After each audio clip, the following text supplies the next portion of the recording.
성경을 같이 드시고, 주의 말씀은 내 발의 등이요 내 길의 빛이니이다.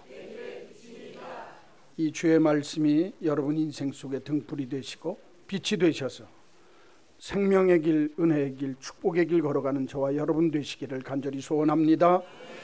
오늘 주시는 하나님의 말씀입니다. 누가복음 제7장 11절 말씀부터 17절까지 있는 말씀, 신약성경 101쪽입니다. 누가복음 제7장 11절. 그 후에 예수께서 나인이란 성으로 가실새 제자와 많은 무리가 동행하더니 성문에 가까이 이르실 때에 사람들이 한 죽은 자를 메고 나오니 이는 한 어머니의 독자요 그의 어머니는 과부라. 그 성에 많은 사람도 그와 함께 나오거늘 주께서 과부를 보시고 불쌍히 여기사 울지 말라 하시고 가까이 가서 그 관에 손을 대시니 맨 자들이 서는지라. 예수께서 이르시되 청년아 내가 네게 말하노니 일어나라 하시매 죽었던 자가 일어나 앉고 말도 하거늘 예수께서 그를 어머니에게 주시니 모든 사람이 두려워하며 하나님께 영광을 돌려 이르되 큰 선지자가 우리 가운데 일어나셨다 하고 또 하나님께서 자기 백성을 돌보셨다 하더라. 예수께 대한 이 소문이 온 유대와 사방에 퍼지니라. 아멘. 오늘 읽어드린 이 말씀 가지고 나인성의 두 행렬이라고 하는 제목으로 잠깐 말씀드리도록 하겠습니다. 여러분, 세상에서 피할 수 없는 두 가지가 있습니다. 우리들이 인생을 살면서 이 세상에 살 때 피할 수 없는 두 가지가 있는데, 첫째는 사는 겁니다. 사는 거야 내가 피할 수 없지 않습니까? 내가 이 땅 위에 살아가는 동안에 내 삶이라고 하는 것 자체가 없어질 수 없으니까 그건 피할 수 없는 첫 번째 조건이 살아가는 것 그 자체를 없앨 수는 없습니다. 또 하나, 두 번째는 사라고 하는 죽음이라고 하는 문제를 인간이 어쩔 수가 없는 그런 문제입니다. 그래서 사람이 일생을 살면서 피할 수 없는 두 가지가 있는데, 하나는 내가 살아야 한다는 것과 또 하나는 내가 죽어야 한다고 하는 것에 대해서 자유로운 사람이 없다는 것입니다. 오늘 이제 이 본문 내용을 보면 나인, 본래 원문 성경으로 가서 보면 네인성이라 그렇게 되어 있습니다. 나사렛 예수님이 태어나신 동네에서 한 8km쯤 떨어져 있으니까 20리쯤 동남쪽으로 떨어져 있는 도시가 나인성입니다. 그래서 그 나인성의 성경에 보니까 한 과부가 살았다는 겁니다. 아들을 데리고. 그런데 그 아들이 세상을 떠났다는 겁니다. 너무너무 슬퍼서 장례를 치르는데 많은 사람이 동참해줘서 함께 장례를 치르면서 나인성에서 나가는 행렬이 있었다는 겁니다. 그 나가는 행렬은 장례 행렬이고 죽음의 행렬이고 슬픔의 행렬입니다. 그런데 그 나갈 마침 그때 예수님과 예수님 제자들과 다른 무리들이 가버나움에서 백부장의 종을 고치셔서 너무너무 예수님의 능력을 보고 기뻐하던 기쁘고 즐거운 삶의 행렬이 올라오고 있었습니다. 그 행렬이 나인성 성문에서 마주치는데 이 두 행렬 사이에 혼돈이 일어나기 시작하는 거예요. 그래서 함께 혼돈되어진 그 행렬이 정리가 되어져서 다시 돌아서서 성문을 향해서 성문 안쪽을 향해서 돌아서서 들어가게 되어지는 또 다른 행렬이 나타나게 되더라. 이게 제3의 행렬입니다. 그래서 오늘 이 성경 속에 나타나는 나인성 성문 속에서 부닥쳐지는 나오는 행렬과 들어가는 행렬, 그리고 함께 혼돈이 되어져서 섞여졌다가 다시 함께 돌아서서 들어가는 제3의 행렬에 대한 얘기를 잠깐 하면서 오늘 하나님께서 우리들에게 주시고자 하시는 은혜가 무엇인가 생각해 보려고 합니다. 죽음에 대한 문제니까 사실 심각합니다. 또 하나 죽음에 대한 문제이기 때문에 좀 우울할 수도 있습니다. 그러나 이 말씀을 정말 깊게 살펴보면 이건 슬픔이나 우울함이나 고통의 문제가 아니라 오히려 예수 그리스도 때문에 새 생명을 얻는 역사가 나타나는 기가 막힌 말씀이 오늘 본문에 있습니다. 성경을 보면 사람이 살아났다, 죽은 사람이 살아나는 걸 뭐라고 그럽니까? 부활이라고 생각하시죠. 부활은 우리가 장차 주 안에서 주님이 다시 오시게 되어질 때 주님의 몸과 같은 변화되어진 몸으로 다시 주 앞에서 세움받고 생명을 얻는 걸 부활이라고 그러고, 죽었던 사람이 살아났다 그걸 소생한다 그렇게 얘기를 합니다. 그러니까 부활이라고 하는 건 마지막 때 주님께서 우리에게 주시는 가장 최고의 축복이고, 이 소생한다고 하는 건 죽었던 사람이 살아난다. 여러분 한번 솔직하게 여러분들 양심을 정말 마음에 손을 얹고 하나님 앞에 거짓 없이 한번 생각해 보십시오. 죽었던 사람이 살아났다. 믿어집니까? 예? 이거 우리 최 집사님이 제일 용감하게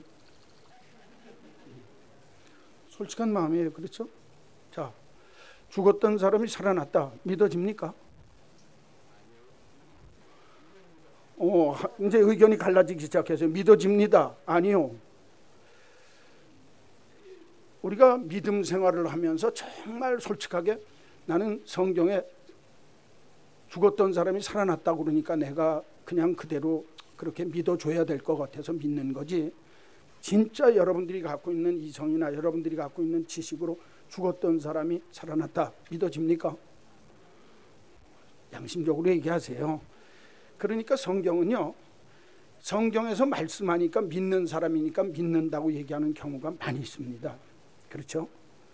좀 더 진솔하게 솔직하게 우리들의 마음을 열어놓으면 어떻게 죽은 사람이 살 수가 있겠어 하는 마음이 한쪽 구석에 꼭 있습니다. 그러니까 목사도 설교할 때 이런 건 좀 안 하려고 그래요.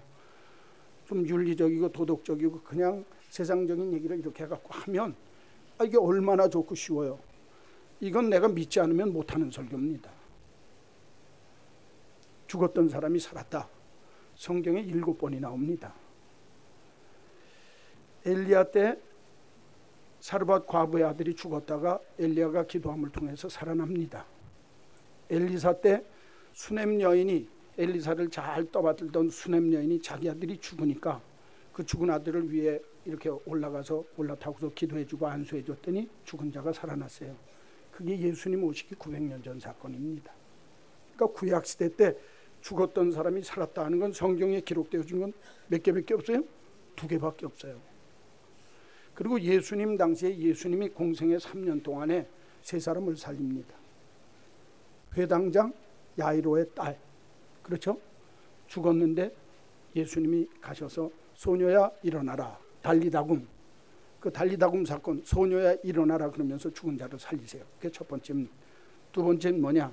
두 번째 나오는 사건은 성경에 보면 예수님의 친구 나사로, 마르다와 마리아의 오빠 나사로가 죽었을 때 무덤에 이제는 냄새가 나는데 무덤에 가셔서 나사로야 일어나 나오라 말씀하셔서 죽은 자가 살아났어요. 그렇죠? 그 다음에 이제 세 번째가 뭐냐면 오늘 본문에 나오는 나인성 과부의 아들이 죽었을 때 청년아 내가 내게 말하노니 일어나라. 예수님이 살아생전에 3년 공생의 기간 중에 3명 죽은 자를 살리셨어요. 그리고 신약 성경에 예수님 뒤에 2번 더 나옵니다. 베드로를 통해서 요바에서 다비다라고 하는 그 도르가라고 하는 사람이 죽었을 때 기도함으로 인해서 베드로가 사람 생명 한 사람 살린 사건이 사도행전 9장에 나와요. 그리고 사도행전 20장에 보면 유두고가 바울의 설교를 듣다 떨어져서 죽었다가 살았다. 사도행전 20장에. 그래서 성경에 보면 죽었다가 산 사람이 몇 명 있어요? 이렇게 얘기하는데도 대답 안 하는 사람이 이상한 사람이에요. 몇 명 있다고요? 7명 있다는 거예요. 그런데 우리들이 이런 사건들이 성경 속에 기록되어졌지만 그냥 뭐 살아났다고 그러니까 살아난 줄로 생각하지, 그게 우리 마음속에 진짜 그분이 살게 하셨다. 아까 우리 황 집사님처럼 맞습니다. 나는 그대로 믿습니다. 아니 여러분, 물고기 2마리와 떡 5개를 갖고 5,000명을 먹이셨다. 그리고 12강줄기가 남았다. 인간적으로 생각하면 말도 그렇게 하고 따지고 이것 빼고 저것 빼고 뭐 기름 빼고 뼈다구 빼고 난 먹을 게 있어요 없어요? 믿을 게 없어요. 저는요 오늘 성경에 예수님께서 죽은 사람을 살리셨다고 하는, 저도 목사로서 제가 생각이 있고 그런 생각이 없겠어요? 신학교 다닐 때랑 전수사 때랑 목사 되고서도 초창기에는 이 설교하기가 어려웠어요. 왜? 야, 믿기는 목사가 안 믿는다 소리 할 수 없으니까 믿어야지. 그런데 할 때 정말 그럴까? 마음의 두려움이 있었습니다. 근데 제가 전전에 섬기던 교회 대한교회에 있을 때 제 친구 아버님이 돌아가셨는데 절 보러 장례를 치러달라는 거예요. 그래서 왜 그러냐 그랬더니 그 친구가 아버님이 예수를 진실하게 잘 믿었는데 그분이 세상 떠났는데 그저 친구인 네가 집례를 해줬으면 좋겠다. 전 뭣도 모르고 뭐 그러지 뭐. 그때가 제가 34살 때입니다. 그런데 갔더니 통영의 장례식장은 그 무덤을 만들었는데 국립묘지만큼 잘 해놨어요. 문중. 그분이 누구냐? 이우락 씨가 전국 불교회 신도회 회장할 때 아주 귀한 직책을 맡고 있었던 분이세요. 부회장이라고 하는 직책을 맡고 있던 분이에요. 그런데 그분이 나중에 개종을 했어요. 예수를 믿고. 왜 예수를 믿게 됐냐? 그분이 집에서 이제 공직에서 저거 하신 다음에 집에서 성경을 읽는데 그분이 뭐 고란도 읽고 아주 공부를 많이 한 분이니까 고란도 읽고 불경은 뭐 그쪽에는 아주 그냥 이렇게 전국 불교 신도에서 임원 맡고 있던 분이니까. 근데 그분이 집에서 성경을 읽는데 성경을 읽다가 무릎을 탁 쳤다는 거예요. 내 친구 말입니다. 왜 그러냐? 우리 아버지가 이 말씀 보고 난 다음에 예수 믿기로 했다는 거예요. 이게 진짜라고. 그게 뭐냐? 성경에 다윗이 우리아의 아내 밧세바를 범했더라. 사람이 은혜를 받으려면요 그런 말씀 갖고도 은혜를 받는 거예요. 다윗이 우리아의 아내 자기의 신하 밧세바라고 하는 여자를 취했더라. 그리고 통회하고 자복했다더라. 천하에 죽일 놈이었더라. 그런데 회개했다더라. 저희들이 보는 관점하고 다른 관점에서 성경을 보신 거예요.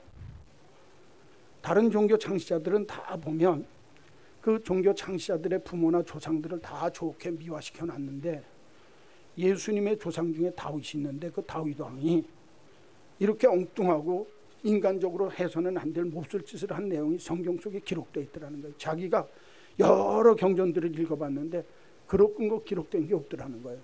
그래서 이게 진짜다. 예수가 진짜다. 그리고 돌아선 거예요.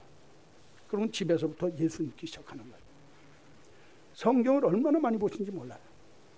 그러면 그분 때문에 그 집 어머니도 완전히 뭐 정말 늘 그저 저래서 사시던 어르신인데 다 돌아서고 제 친구도 돌아서고 왜 아버지가 돌아서니까 다 돌아선 거예요. 그러다가 아버님이 예수를 믿다가 세상을 떠났는데 절 보러 장례를 치러달라고 그래요. 그 통영에 있는 그 가족묘지에 갔는데 아까 말씀드린 대로 저는 그런 묘지 처음 봤어요. 국립묘지만큼 잘 해놨어요. 진짜로 가족묘지를 그 종족 자기네 그 가문 묘지를. 그리고 거기를 들어가는데 얼마나 복잡한지 몰라요. 그리고 모였는데 인산인해로 모인 거예요.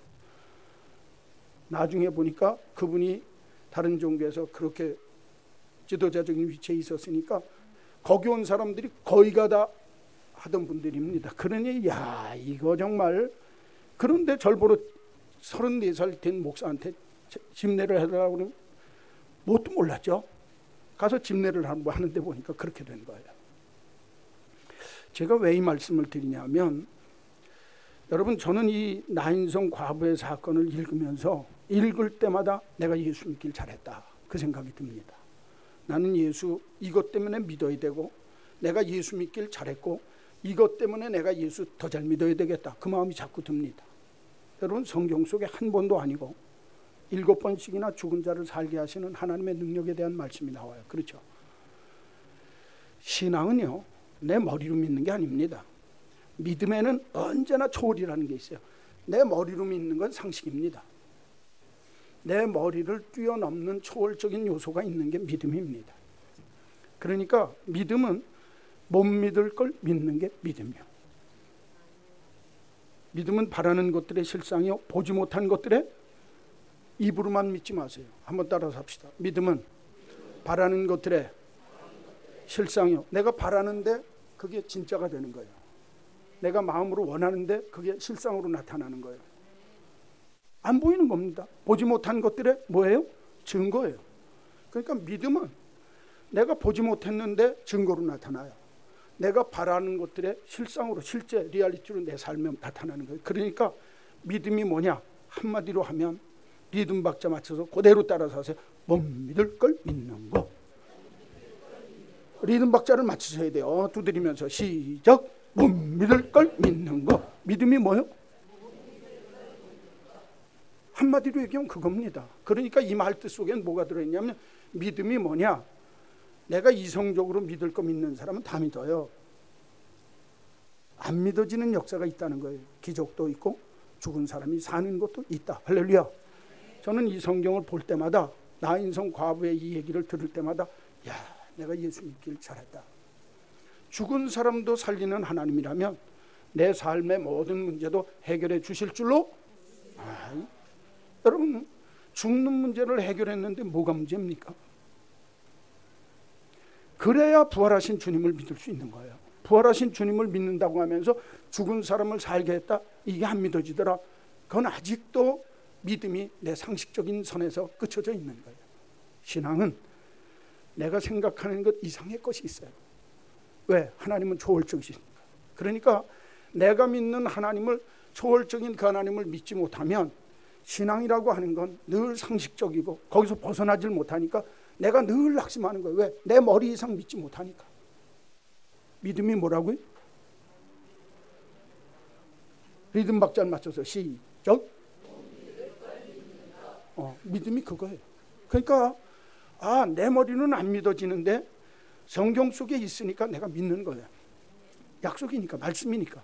그러면 내가 믿으면 정말 그 믿음의 역사. 저는요, 이 본문을 읽을 때마다 죽은 사람을 살게 하셔서 그 하나님은 믿어야지. 그렇지 않겠어요? 이 세상에 불가능을 가능하게 하시는 분이니까.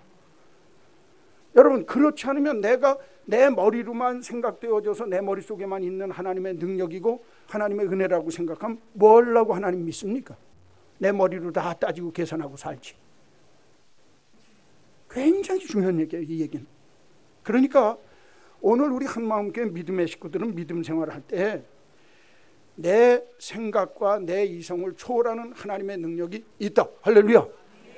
그걸 알아야 예수 믿는 맛이 나는 거예요. 예수 믿는 담력이 생기는 거예요. 예수 믿는 용기가 생기는 거예요. 내가 왜 예수를 믿는지에 대한 분명한 이유를 아는 거예요. 저는 오늘 이 나인성에서 나오고 들어가는 두 행렬을 통해서 주님이 우리들에게 말씀하시는 주의 음성을 듣는 중에 죽음의 문제가 해결되어지고 삶의 문제가 해결되어지는 역사가 있기를 간절히 축원합니다. 축원합니다. 그렇게 된다는 거예요, 성경. 첫째로 보세요. 12절. 성문에 가까이 이르실 때, 나인 성문에 가까이 이르실 때에 사람들이 한 죽은 자를 메고 나오니 이는 한 어머니의 독자요 그의 어머니는 과부라 혼자 되신 분이라. 그 성에 많은 사람도 그와 함께 나오거늘. 자, 첫째로 12절에 보면 나인성에서 나오는 행렬이 있었습니다. 한번 따라서 합시다. 나오는 행렬. 그 행렬은 죽음의 행렬이고 슬픔의 행렬입니다.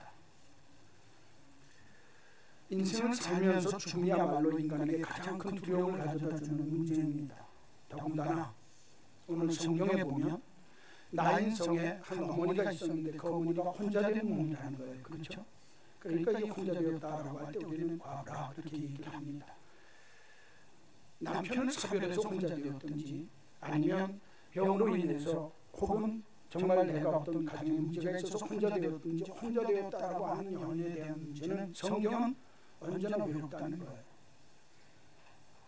성경에서 가난한 자와 고아와 과부에 대해서 불쌍히 여기라고 하는 말씀이 나올 때 내가 혼자 되어진 분이 이런 단어를 들으면 마음이 울적할 때가 있어요. 과부? 그 단어를 들으면 왜 내가 그렇지? 마음이 울적하고 힘들어요. 왜? 이미 혼자 되어졌을 때부터 외롭고 힘든 여인이 혼자 되어진 여인이라고 성경은 말씀합니다. 여러분, 여자 혼자 혼자 되는 것만 해도 얼마나 불행합니까? 그렇죠? 그런데 아들이 하나 있었어요. 그러면 이 혼자 되어진 여인에게 아들은 삶의 이유입니다. 내 삶의 원인입니다. 내 삶의 근거입니다. 이 아이가 없으면 내가 이 세상을 살아야 할 존재 이유도 찾을 수가 없는 게 내게 있는 아들 그 아들 하나입니다. 그렇죠? 이 여인이 그렇게 살았다는 거예요. 그런데 오늘 성경은 그 아들이 죽었다는 거예요. 하늘이 무너지는 겁니다. 내가 이 세상에 살아야 할 삶의 이유를 찾을 수가 없는 거예요. 여러분, 사업이 잘 된다 안 된다의 문제가 아닙니다. 병들었다 건강하다의 문제가 아닙니다. 명예를 잃고 얻음의 문제가 아닙니다. 여러분, 젊은 내 아들이 죽었어요. 젊은 사람이 갑자기 죽는 걸 요절이라고 합니다. 마틴 루터는 죽음은 인생의 종말이 아니라 내 생의 완성이다 라고 얘기를 합니다. 그러면서 그러므로 죽음을 두려워하는 것만큼 어리석은 인생은 없다. 오히려 추한 모습으로 하나님의 사는 것이야말로 인생이 부끄럽고 두려운 일이다. 그 말투 속에 숨겨진 뜻이 뭐냐면 인생을 그냥 왔다가 내 수를 다하고 간다고 하면 인생은 내가 어떻게 죽느냐보다 어떻게 사느냐가 중요하다고 하는 말을 그렇게 어렵게 한 거예요. 그러나 인생을 내가 온전히 왔다가 온전히 살고 가는 게 아니라 이 아들이 엄마 아빠 앞장섰다는 거예요. 성경에 청년하는 걸 보게 되면 청년이 죽었다는 겁니다. 이런 걸 요절이라고 합니다. 요절이라고 할 때 말치 뭔 줄 압니까? 중단되어지고 절단되어졌다는 거예요. 요절, 절단 절자입니다. 그러니까 잘라졌다는 거예요. 여러분, 아들의 생명만 잘라진 게 아니라 이 혼자 되어진 엄마가 아들에게 희망을 걸고 살다가 그 아들이 죽으니까 내 인생이 잘라지는 거예요. 얼마나 힘들고 어렵겠어요. 그러니 여러분, 그 장례가 얼마나 슬프고 얼마나 비통하고 얼마나 어둡고 얼마나 깜깜했겠어요. 그러니까 나인성에서 나오는 그 장례 행렬, 나오는 행렬은 슬픔의 행렬이고 고통의 행렬이고 어둠의 행렬이고 죽음의 행렬이라고 말해요. 얼마나 힘들었겠어요. 이 혼자 되어진 엄마가. 그런데 다행히도 오늘 성경에 보니까 그 장례를 메고 나올 때, 장례를 치를 때 많은 사람이 함께 나와서 행렬을 이뤘다는 거예요. 이걸 보면 이 혼자 되어진 과부, 혼자 되어진 이 여자가 남한테 인심을 잃지 않고 살았다는 거예요. 그렇죠? 그런데 여러분, 진짜 슬픈 일이 있을 때는요, 사람들이 많이 오면 나를 동정하는 것 같아요. 내가 위로받는 게 아니라 저 사람들이 나를 얼마나 불쌍히 여길까. 사람 오는 게 진짜 슬플 때는, 웬만큼 슬플 때는 사람이 있어야 좋지만 진짜 슬플 때 내 슬픔을 위로하기 위해서 많은 사람이 오면 더 외로워지는 거예요. 더 슬픈 겁니다. 그렇죠? 얼마나 가슴이 찢어졌겠어요. 이 혼자 되어진 엄마가. 이게 나오는 행렬의 분위기고 그 행렬이 가르쳐주는 의미라고 말이에요. 오늘날 이 나오는 죽음의 행렬, 기쁨을 잃어버리고 슬픔과 비통함과 고통 속에서 나오는 이 무리의 모습을 보면 어쩌면 현대를 사는 우리 그리스도인의 모습과 현대인들의 모습이 그 속에 다 투영되어져 있어요. 화려한 삶에서 살다가 죽게 되어질 때 한 무리와 더불어서 죽음을 향해서 걸어갈 때 그 속에 있는 음습함, 어두움, 슬픔, 고통, 그 죽음의 그림자가 드려진 그 침침한 모습. 오늘날 현대를 사는 우리들의 삶의 모습, 이런 모습이 너무너무 많다고 말해요. 사람들은요, 죽을 때까지는 삶이 무엇을 의미하는지 결코 모른다는 거예요. 그런데 죽음이라고 하는 것이 딱 밀어닥치게 되면 인생이 이런 건가? 삶의 의미에 대해서 다시 생각하게 된다는 거예요. 많은 사람들이 화려한 인생 속에서 삶을 사는 것 같아도 지위가 높을수록, 가진 것이 많을수록, 화려하면 화려할수록 내 가정이나 직장이나 교회에서나 혹은 내가 갖고 있는 모든 삶의 형편이 더 나으면 나을수록 그 삶의 자리에 죽음이라고 하는 문제에 대해서 고민하기 시작하고 그 문제가 부닥쳐지기 시작하면 인생이 더 깜깜해지고 우울해지고 슬퍼지는 게 우리 인생이라고 말이에요. 여러분 보십시오. 높은 자리에 있는 사람일수록 죽음의 문제가 부닥쳐오면 더 가슴이 떨립니다. 잘 사는 사람일수록 내가 이 세상에서 사는 게 멋있게 살고 싶고 더 오래 살고 싶지, 죽음이라고 하는 문제가 부닥쳐질 때 인생이 깜깜해지기 시작해요. 오늘 이 나인성에서 나오는 이 행렬의 모습을 보면 그 속에 오늘날 우리들이 갖고 있는 정말 인간적인 깊은 고민의 삶의 모습이 그 속에 다 뭉쳐져 있는 거예요. 얼마나 힘들고 어려운 행렬입니까? 여하간 성경은 나인성에서 나오는 첫 번째 행렬, 나오는 행렬이 있는데 그 행렬은 슬픔과 고통과 어둠과 죽음의 행렬이다 말씀하고 있어요. 그런데 11절 말씀을 보십시오. 두 번째, 그 후에 예수께서 나인이라는 성으로 가실 때 나인 성으로 들어가는 행렬이 있었어요. 제자와 많은 무리가 동행하더라.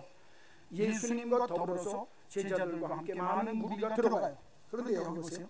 이때 이 제자들은 예수님을 진짜 믿고 신뢰하는 사람이지만 그 따라가는 무리들은 예수님을 그냥 진짜로 믿고 따르는 제자의 모습은 아니더라도 예수님이 기가 막힌 일을 하니까 나도 따라다녀야 되겠다 하는 덩다리들도 많이 가는 거예요. 모두 많이 간다고요?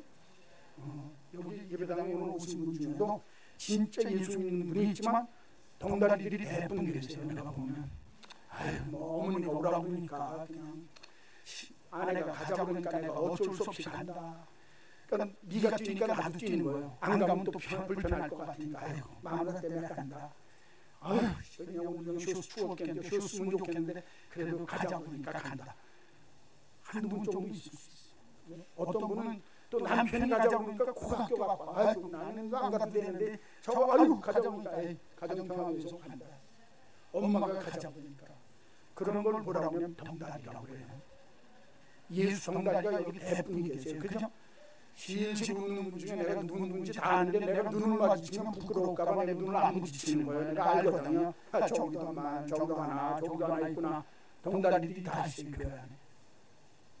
왜 제가 이 말씀을 드리냐면 오늘 성경을 보면 예수를 믿는데 오늘 예수님이 지금 어디서 온 거냐면 가버나움에 있는 백부장의 집에서 온 거예요. 그 후에 무슨 일이 벌어졌냐. 백부장이 자기 종이 병들었다는 거예요. 그러니까 많은 사람들이 예수님한테 예수님을 모시다 기도하면 난다더라. 그분이 죽는다고 살리니까. 그래서 백부장이 그럼 그분을 청해오자. 그런데 집 앞 가까이 오니까 주님 우리 집에 안 들어오셔도 됩니다. 내 수하에 종들을 부리는데 수하에 내가 백부장이니까 군인이 높은 사람이니까 내 수하에 군인들인데 말만 하면 그들도 다 합니다. 주님이 여기서 말씀하시면 내 종이 나올 줄로 믿습니다. 그러니까 그래 병나음을 얻을지어다 말씀하시니까 병이 나았어요. 성경이 말씀하는 거예요. 그러니까 사람들이 보고 이런 일이 어디 있어요, 그렇죠? 기가 막힌 일이 벌어졌다고 말이에요. 그러고 예수님이 나인성에 가신다고 그러니까 제자들 다 더불어서 누가 덩다리들도 같이 좋다고 그러고 이 기적 같은 일이 벌어지니까 그거 보고 온 거예요.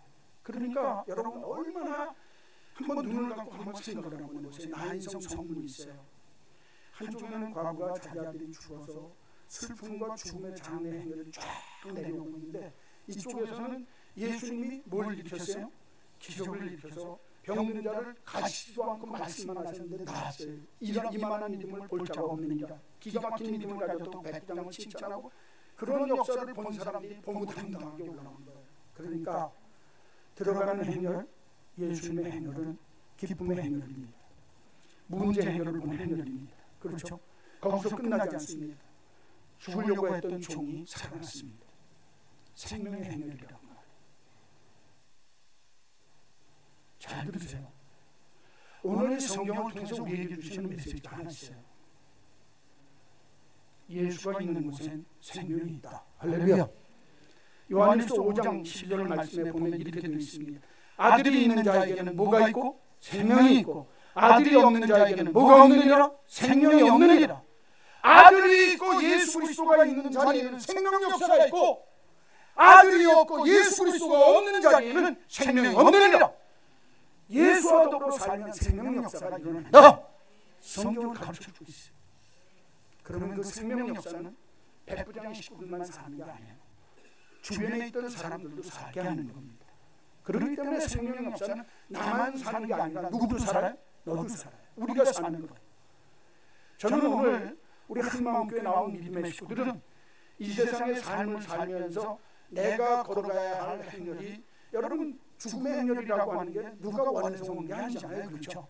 그렇지만 그 행렬 속에 묻히면 슬픈 거예요. 괴로운 거예요. 어두운 거예요.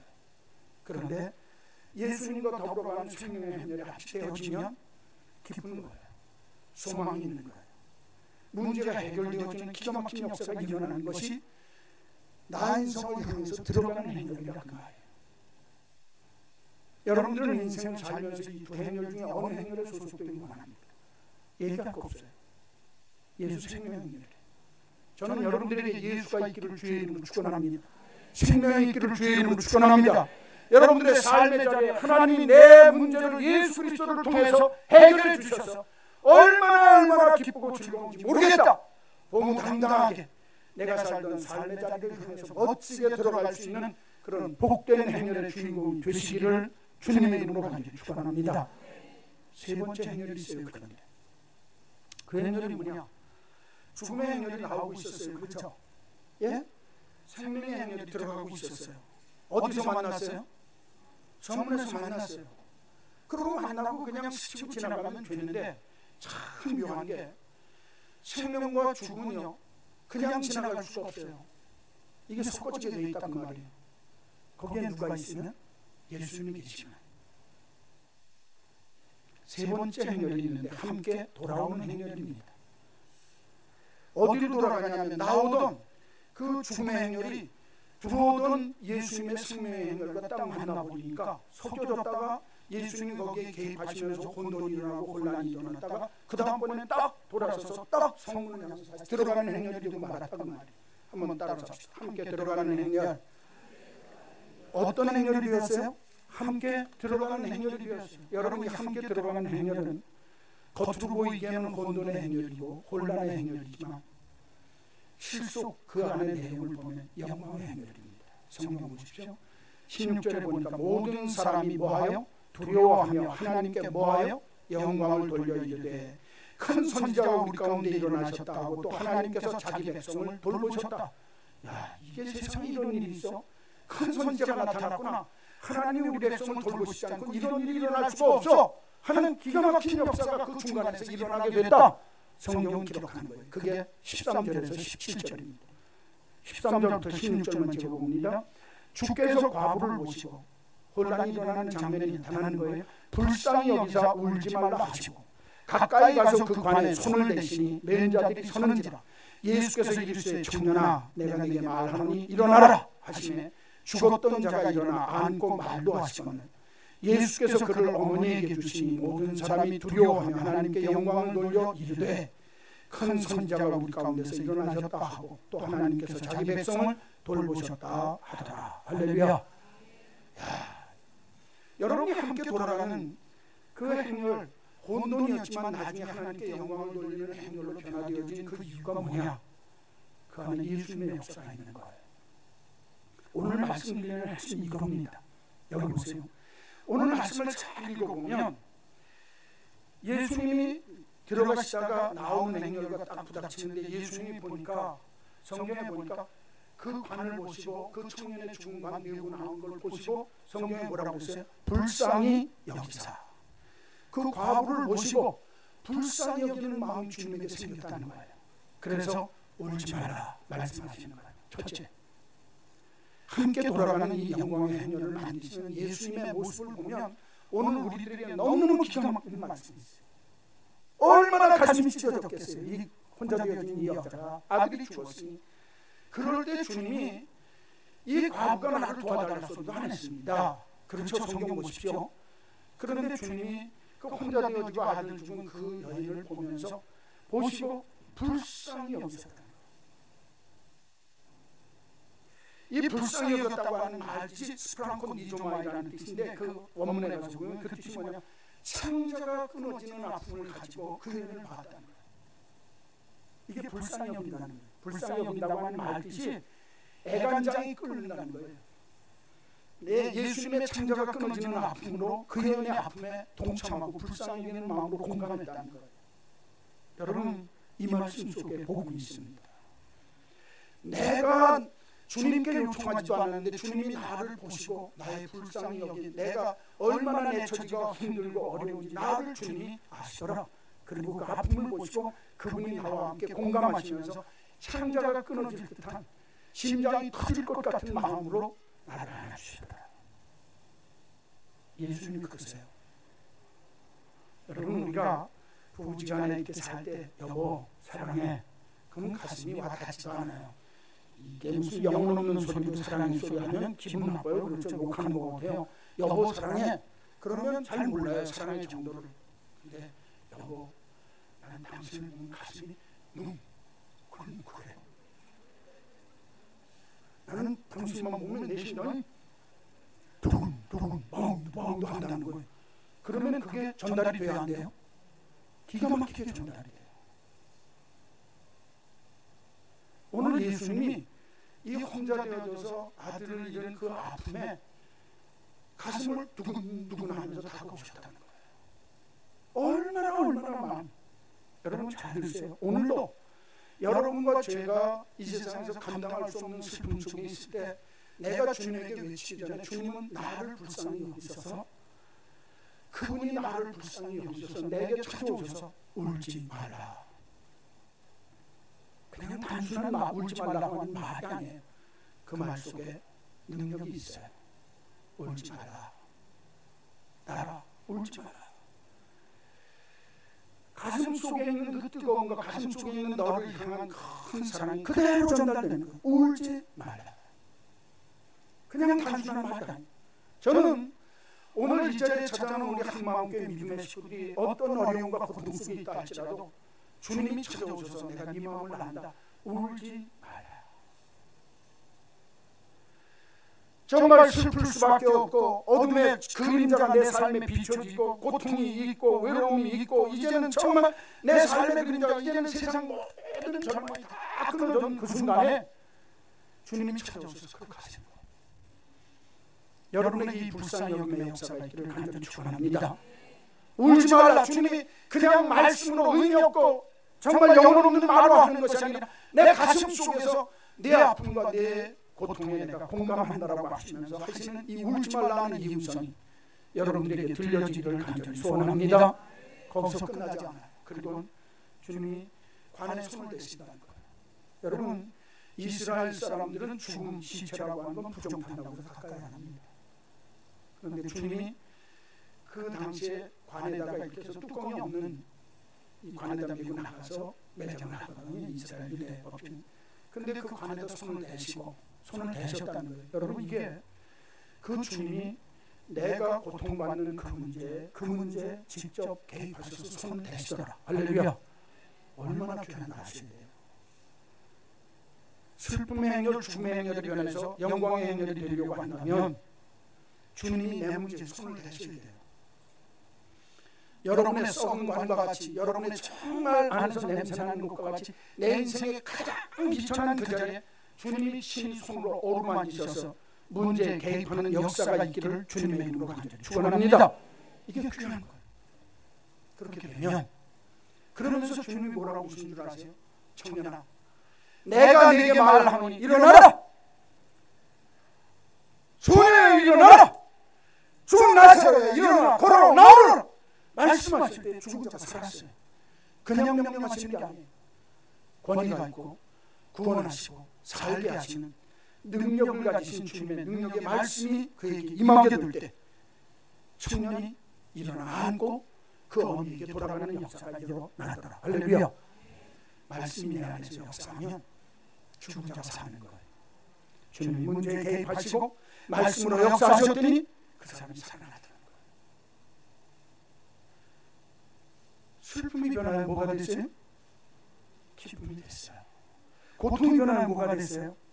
놀라운 평안이 됐어요. 죽음의 행렬이 변해서 기쁨의 행렬로 변했어요.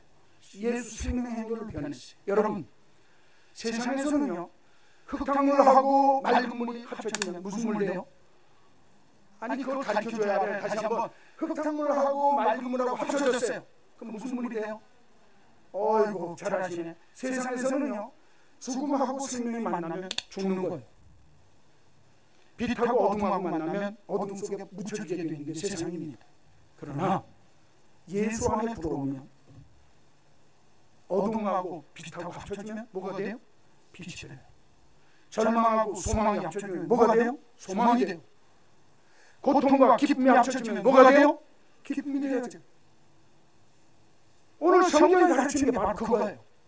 함께 돌아가는 영광의 행렬 속에는 예수 생명 역사가 일어나면 검은 게 하얀 것하고 합쳐지면 하얀 게 된다는 거예요. 검둥이가 안 나온다는 거예요. 죽는 거하고 사는 거하고 합쳐지면 예수가 그 안에 있으면 사는 게 된다는 거예요. 망한 거하고 흥하는 게 같이 섞여지는데 예수가 그 안에 있으면 망한 게 흥하게 될 줄로 믿습니다. 어둠의 행렬이 바뀌어진다. 영광의 행렬. 여러분 이래서 예수 믿는 거예요. 괜히 예수 믿으면 안 되는 겁니다. 죽음의 행렬과 생명의 행렬, 슬픔의 행렬과 기쁨의 행렬이 착 만나서 돌아서는데 예수 만나서 역사가 일어나니까 생명 역사가 일어나고 기쁨의 역사가 일어나더라. 얼마나 귀해요. 얘기 한마디만 하고 마치려고 해요. 1885년도에 인도의 메리 리드라고 하는 선교사가 왔어요. 그래서 이 선교사가 내가 인도에 가서 뭘 할까 그러다가 인도 그때 1800년 되니까 막 생활 형편 환경이 낮고 어려울 때니까 지금도 마찬가지지만 나병 무슨 얘기인지 아시죠? 문둥병이란 말이에요. 나병이 창궐할 때니까 어려운 사람들을 돕는다고 이 사람이 나병 환자들이 모인 그 수용소에 가서 봉사를 하기 시작했어요. 그러다가 얼마 지났는데 자기가 몸이 좀 이상이 오니까 나병에 걸렸어요. 그러니까 사람들이 그거 본국에 가서 고쳐야 됩니다. 영국에 가서 고치십시오. 막 얘기를 하니까 아니요. 나한테 이런 게 있다고 한 건 하나님이 내가 처음에 나병에 걸렸기 전에는 그냥 그 사람들한테 조금 타부시하고 좀 멀리하고 조심하고 갔다 오면 손 씻고 이랬는데 이제 나하고 그 사람은 같은 사람이 됐으니까 이제는 내가 하나님이 나한테 이런 걸 주셨다고 생각합니다. 그러면서 그가 쓴 일기 이런 내용이지. 하나님 저에게 길을 열어주시고 당신의 뜻을 분명히 보여주셔서 감사드립니다.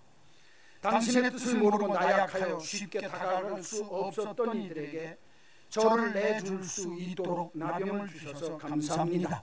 이제 저는 당신의 뜻대로 다시 인도로 가서 나병 환자를 돌보겠습니다. 정말 감사합니다. 그게 이 선교사의 일기에 적혀있는 글이에요. 이 사람이 인도에 와서 54년 동안 살았어요. 몇 년을 살았다고요? 나병 환자를 돌보면서 54년을 살다가 1945년도에 세상을 떠났다는 거예요. 그러면서 그 여인이 선교사가 하는 얘기가 나는 내 평생에 건강했어도 내가 이렇게 오래 살 수 없었을 텐데 하나님이 내게 주신 것을 이렇게 귀한 인생을 살았습니다 라고 고백하는 글이 있습니다. 저는 오늘 우리 한마음교회 믿음의 식구들에게 부탁합니다. 내 인생 속에 나인성에서 나오는 이 과거의 행렬, 혼자 되어진 아들 죽었던 그 슬픔의 행렬이 내 인생 속에 있어도 성문을 향해서 들어오시던 예수님을 모신 행렬과 만나면 물결이 뒤바뀌어지더라. 할렐루야. 여러분에게 이 역사가 있기를 간절히 소원합니다. 예수 믿는 건 내가 상식적으로 믿는 거 아닙니다. 주님은 불가능을 가능케 하시는 분이시다. 할렐루야. 믿음이 뭐라고요? 아이고 이렇게 얘기하는데도 안 하세요. 자, 믿음이 뭐라고요? 그냥 믿음만 타고 하면 금세 잊어버려요. 그러니까 오늘 딴 거 다 잊어버리니까 시작. 믿을 걸 믿는 거. 그게 뭐예요? 믿음이에요.